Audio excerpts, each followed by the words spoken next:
So the other day I added a speaker and Bluetooth as well to my iPod Classic 6th Gen.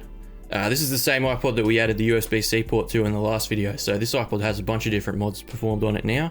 And the speaker mod is something that I have done in the past. I've done it before on a Classic 5th Gen. If you follow me on TikTok, you would have seen that. But the last time I did it, I did cut a big hole in the back and it looked really ugly. So I wanted to try it this time without cutting any holes and seeing how that would affect the sound. And thankfully it pretty much is exactly the same volume. So if you are going to do a mod like this, I'd recommend not cutting any holes because it's unnecessary. Yeah, so the speaker that I used was this one from a Galaxy S22 Ultra. I just got this off of AliExpress for like $5 or something like that. And then I used this little amplifier as well. Yeah, so we do need to use an amplifier board. You can't just hook the speaker straight up to the headphone jack, unfortunately. You could, but it'd just be extremely quiet if you can even hear it at all. So the amplifier will just boost the signal pretty much, and it's very easy to hook up. You just wire it onto the headphone jack and then to the speaker and then to power as well. And it's pretty much exactly the same process to how we did the Bluetooth mod. Yeah, and that's the Bluetooth board, the same one that we used in the Bluetooth tutorial that I've done in the past.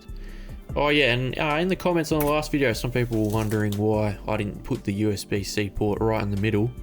But this is why, because I wanted to add some on-off switches for the speaker and the Bluetooth on this one, which I'll position right there next to the USB-C port. And that means we won't have to use the lock switch as a power switch on this mod. We'll get to keep the lock switch functionality, which was something that a lot of people wanted on the Bluetooth mod. So yes. Now, to open up the iPod these days, what I like to do is use a box cutter blade instead of the iPod opening tools, because I was finding with the iPod opening tools that it ends up scraping a bunch of paint off the sides, and although it's not that visible on the silver one like this, if you're doing it on a black one or a grey one, it's very obvious that the iPod's been opened before.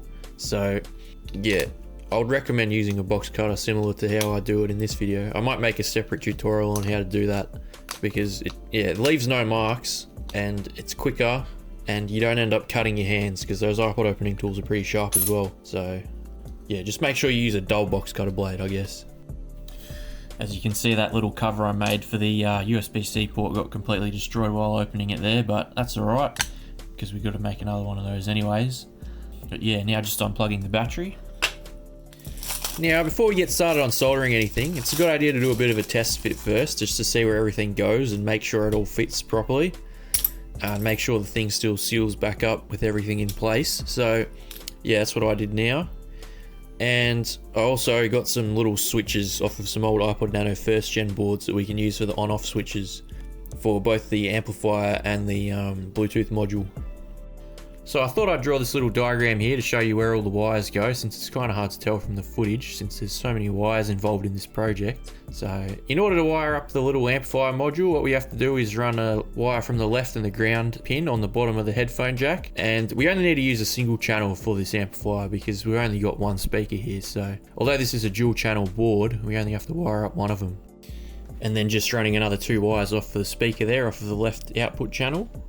And yeah, for the Bluetooth module, we just wire it up the same as always, with 1 pin for left, 1 pin for right, and 1 pin for ground. And since we got 2 wires running off some of the same pins here, we'll have to like twist them around each other, but we'll get to that later in the video. And then yeah, we just got to wire this up to the battery, so just a positive and a negative lead. And since we want to put some switches on this as well, we're going to have to wire those up on the positive lead going to the battery. So if you put them on the negative, then both the amplifier and the Bluetooth module will still stay powered through the negative ground wire. So just make sure you put those on the positive. And then also we got to wire up the pair button for the Bluetooth module as well, just like that. Yeah, so as you can see, there is quite a lot going on here, but let's actually start this now. So first things first, I wired up the little switches. So I just took both of them and super glued them together like that. And then I ran some wires off of them. I should have actually used all red wire instead of red and black, because this is just the positive lead, but oh well. Now just putting that assembly to the side and coming and unscrewing a headphone jack assembly here, making sure not to tear the lock switch off because that's pretty fragile. Now just bringing our headphone jack flex over to the soldering iron here, and what we want to do first is we just want to apply some solder to the pads that we're going to solder to. So I'll have the pin out on the screen again so you know what pads they are. And yeah, we want to put 2 wires coming off of both the ground and the left audio pin as well, and then just 1 wire coming off of the right. And just make sure you use appropriately sized wires as well. And for the pins where we do use 2 wires, what you want to do is twist the leads around each other like that so they sort of stay together. And it'll just be a lot easier to solder. Now here I'm just adding some solder to all the pads we're going to use on both the Bluetooth board and the amplifier module. I just find it easier to put the wires in when the pads are already pre-soldered, but I don't know, you might find it easier to put the wires through the holes and then solder them in. I don't know, it's just up to you how you prefer to do it. I also removed the button from the Bluetooth module as well at this stage, if you caught that. Now just wiring the headphone jack up to the Bluetooth board here first. And while we're here, we might as well also wire in the positive and negative wires. So just get another black wire for negative, and that whole little switch assembly that I had made up earlier, I just brought that over and wired up one of the wires off of one of the switches onto the positive lead. And now doing the exact same thing for the amplifier module here. But at this stage I did actually make a little bit of a mistake. I accidentally wired up the headphone jack to where the speaker was supposed to go and wired the speaker where the headphone jack was supposed to go. So I didn't catch that till later in the video, but I did end up seeing my mistake and fixing it later. But yeah, I've got the correct pinouts on the picture on the screen there. Yeah, and at this stage everything's getting pretty messy because there's just so many wires, as you can see. Yeah, and I also like to file down the legs of the leads that are sticking out the bottom of the boards here, just so we can stick these boards down flush to the housing when we install this all back in a sec here. And I just put some Captain tape over the bottoms as well so that the pads don't short out on the back of the housing. Now just bringing this whole assembly over to the housing here and putting it back in, and screwing the headphone jack back in and the lock switch. And only put one of the screws in for the lock switch because we do want to convert that switch into like a push button, like what we did in the Bluetooth video as well. So that'll be the pair button for the Bluetooth module, as you'll see in a second here. But before we stick any of that down, we want to put the speaker in as well. So just grabbing that speaker out and super gluing that in here. And so what I ended up doing was I positioned the Bluetooth board on top of the speaker just like that, because I find the signal usually is a little bit better the closer you have the Bluetooth module to the back of the screen, because that's really where the signal passes through the back of the screen. So the closer you can mount it there, the better your range will be, from what I've found. Yeah, and then I put the amplifier module just under the headphone jack, as you can see there. And I did tape both of those down with double-sided tape as well. And once all that was in, I ran my 2 wires from the amplifier board to the speaker, and then I super glued in the little pair button behind the lock switch there that will be used to pair the Bluetooth earphones. But if you haven't seen a Bluetooth mod done on an iPod before, someone came up with the idea where you can just mount a little button behind that thing, and then you can push the lock switch in and it becomes a button as well as a switch, which was a pretty creative idea. I didn't come up with it, somebody else did, but it works very well.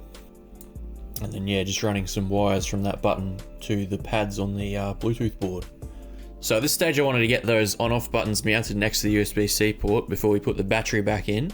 Although since the USB-C port's super glued in this mod and it sort of covers over the iFlash adapter, at this stage we had to pretty much reassemble half of the device in order to do that. So that's what I did now. First I started by plugging in the headphone jack, then I put the iFlash back in, then I super glued the USB-C port back in, and then I put those switches back in right next to the USB-C port. And what I did was I had to put some circuit board offcuts underneath and above it and sort of just sandwich it in there, and that's how I mounted it. And then I just super glued both of those in place, and it ended up being pretty secure, and it's held in there pretty sturdily now.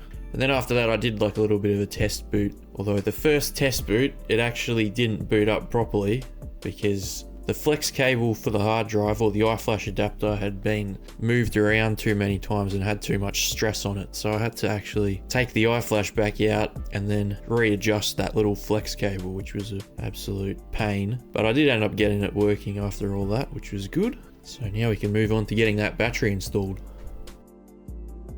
So to wire the battery up here, what we got to do is first peel back the tape around the top of it to expose the BMS, and then once we peel that back you should see the pads for the positive and negative. And so what you want to do after that is just cut down your wires on the iPod side to an appropriate length and then expose the two ends, and then twist those two together, both the red wires and both the black wires, and then coming over to the soldering iron here and just wiring those both in. Then after those are wired up, we can fold the BMS part back over and put some new Captain tape over everything, and then come over and install the battery back into the iPod. Yeah, and at this stage I'd also fix my little mistake that I made there, wiring the amplifier up the wrong way. So as you can see, it's flipped around upside down now and is ready to go. And so at this stage we're pretty much done now. All we got to do is give it a little test before sealing it back up and make sure everything works. Especially since this is a 6th gen, opening it back up is quite a pain. So yeah, you do want to make sure everything's working properly before you seal the thing back up. And first testing the speaker here.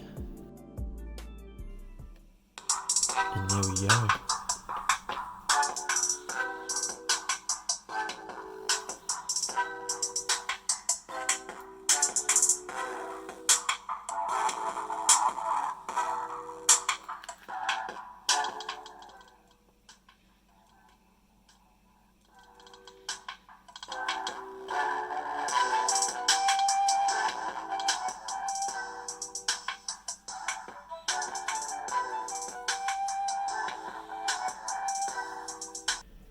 And after we've finished testing the speaker, it's a good idea to test the Bluetooth as well, just to make sure that all works.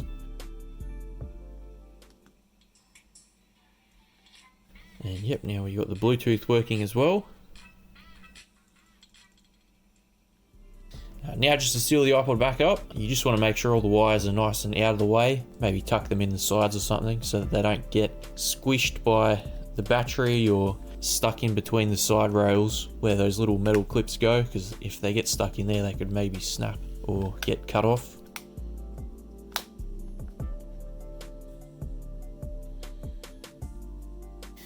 And now there is one final little step to do here, and that's to cover up the little opening in the bottom there next to the USB-C port and where all the switches are as well. And what I like to do to cover that up is just use this liquid electric tape, because this stuff dries really hard like plastic and you can shape it into any sort of shape that you want, because it's sort of, at the moment when it's just out of the tube, it sort of feels like blue tack. Well, I think it's supposed to come a little bit runnier than this, but my tubes are like nearly completely dried up, so yeah, which actually makes it sort of more ideal for this type of thing. But anyways, I'll just break off some of that and then just shove it all around the charging port and put some around the switches as well, making sure that they still are able to slide properly. And yeah, just packing it in there. And after we finish this, now we're completely done. So overall, this is probably my favorite out of all my modded iPods now. Just the combination of the USB-C, the speaker and the Bluetooth. It just adds so much functionality and makes the iPod feel like a whole different device. Yeah, I didn't realize how useful having a speaker would actually be. Just being able to hear your music without having to plug your headphones in, even if you don't use it all that often, is quite nice. And I don't know why they didn't just put speakers on these things to begin with, to be honest. I think the only iPod that actually came with a speaker was the iPod Nano 5th Gen, and most of the touches as well, but yeah. So if you want to try this mod for yourself, I'll have links to buy all the parts in the description. And I also have a link to my personal store where I sell a bunch of iPod parts, and I also sell these Bluetooth upgrade kits for the iPod Classics if you want to add Bluetooth to your iPod. Yeah, so if you like this video, give it a like, subscribe to the channel. We got plenty more iPod mod videos like this coming out in the future, so see you next time. Bye.